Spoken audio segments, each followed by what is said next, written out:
अस्सलाम वालेकुम। Sir Umar YouTube channel के ऊपर आप सभी का वेलकम है। अगर आप लोग 9th क्लास के, 10th क्लास के, 11th क्लास के या फिर 12th क्लास के स्टूडेंट हो और आप लोग परेशान हो, आप लोग इंफॉर्मेशन आप लोग लेने के लिए गेस्ट पेपर, पेरेंट्स स्कीम, ठीक है, ये तमाम चीज़ों के लिए आप लोग अपसेट हो तो आप लोगों को परेशान होने की ज़रूरत नहीं है। आप लोगों के लिए sir Umar YouTube channel available है और इंशाल्लाह आप लोगों को यहाँ पे तमाम अपडेट्स ऑफिशियली तौर पर मिलती रहेंगी और आपकी प्रॉब्लम को सोल्व किया जाएगा। जो भी आपको प्रॉब्लम होती है आप नीचे कमेंट सेक्शन में पूछ सकते हैं। बाकी डेट शीट सारा कुछ मैंने ऑलरेडी अपलोड कर दिया हुआ है, वीडियोस लाजमी देखा करें। और इस वीडियो में हम डिस्कस करने लगे हैं 11वीं क्लास फर्स्ट ईयर की इंग्लिश की पेरेंट स्कीम के बारे में। जैसा कि आपको मैंने बताया था, कल से हम जब इंटरमीडिएट की शुरू कर रहे हैं पेरेंट स्कीम के बारे में।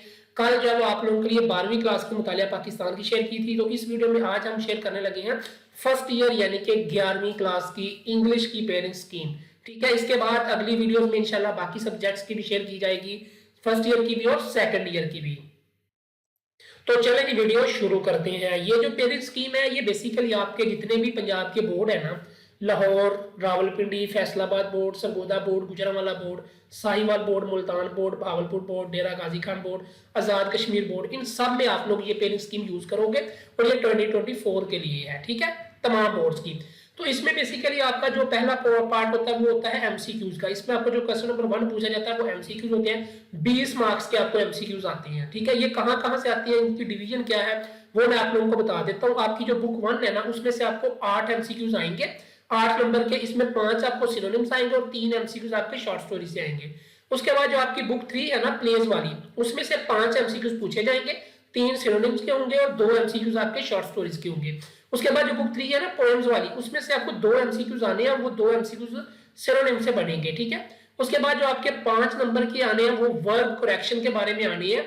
तो ये आप लोगों का टोटल 20 एमसीक्यूज बनते हैं, जो कि 1 नंबर का 1 एमसीक्यूज होगा। तो आप लोगों ने ये रेडी कर लेना है। ठीक है, 20 नंबर के एमसीक्यूज आपके इन चीजों से सॉल्व हो जाएंगे। उसके बाद और यहाँ पे मैं आपको ये बात भी बता दूं कि फर्स्ट ईयर, सेकंड ईयर तमाम जो है ना गेस्ट पेपर भी इंशाल्लाह बहुत जल्द आप लोगों को सर उमर यूट्यूब चैनल के ऊपर देखने को मिल जाएंगे। उम्मीद है आप लोग आप चैनल को सपोर्ट करोगे, सब्सक्राइब करोगे, दोस्तों के साथ लाजमी शेयर करोगे।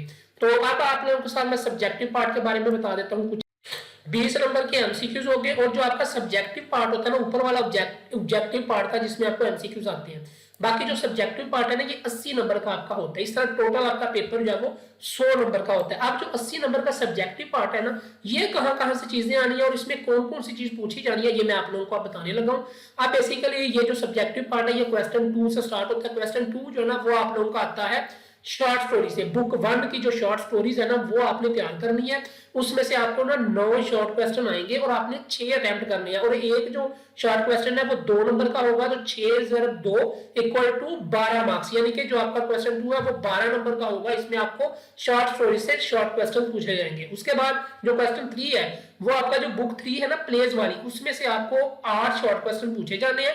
आपने उनमें से 5 अटेम्प्ट करने हैं। एक जो शॉर्ट क्वेश्चन है वो 2 नंबर का होता है, तो 5 × 2 = 10, यानी कि 10 नंबर का ये प्लेस वाला जो है ना आपका बुक 3 का ये शॉर्ट क्वेश्चन आनी है। उसके बाद जो क्वेश्चन 4 है ये आपका आता है बुक 3 की पोएम्स में से।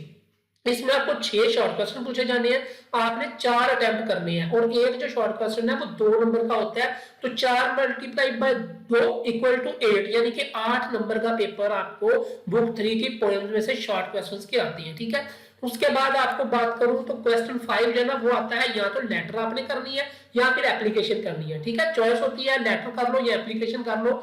ये आपको 10 नंबर की आती है पेपर में। ठीक है, और जो क्वेश्चन 6 है वो आपका आता है स्टोरी में से, और ये आपने 2 आती हैं, आपने एक अटेम्प्ट करनी होती है। ठीक है, अटेम्प्ट एनी 1 आउट ऑफ 2। ठीक है, तो ये 10 नंबर का आपको सवाल आता है। उसके बाद जो आपको आता है क्वेश्चन 7, वो आपका आता है एक्सप्लेनेशन में से, जो स्टेंजा की आपने एक्सप्लेनेशन करनी है। क्वेश्चन 7 जो है वो आपका 2 पार्ट में होता है, सेक्शन में होता है।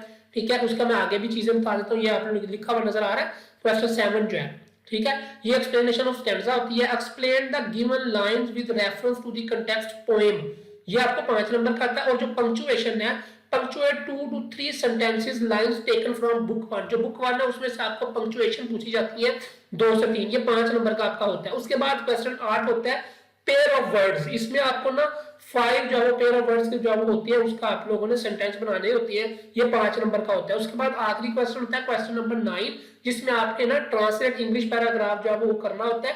ठीक है, ये आपका बुक 1 जो होती है ना उसमें से आता है, और ये आप लोगों ने ट्रांसलेशन इनटू उर्दू करनी होती है। 15 नंबर का ये सवाल होता है। अब यहाँ पे जो इंग्लिश मीडियम वाले स्टूडेंट है ना, इंग्लिश मीडियम स्टूडेंट है ना, वो ऐसे लिखती है इंग्लिश में, जो आपको एक टॉपिक दिया जाता है, ठीक है। जो इंग्लिश मीडियम के स्टूडेंट्स होंगे वो ट्रांसलेशन नहीं करेंगे, वो उसकी जगह पे एक ऐसे लिखेंगे इंग्लिश में जो आपको पेपर में टॉपिक दिया जाएगा, ठीक है। उम्मीद है आप लोगों को समझ आ गई। ये थी आप लोगों की पेपर स्कीम समझ लें, बोर्ड स्कीम समझ लें, फर्स्ट ईयर की 11वीं क्लास की ये वाली स्कीम थी जो आप लोगों के साथ मैंने शेयर की है। बाकी जो सब्जेक्ट्स हैं उनकी भी इंशाल्लाह आने वाले वक्त में आपको सर उमर यूट्यूब चैनल के ऊपर देखने को मिल जाएगी। अल्लाह हाफ़िज़।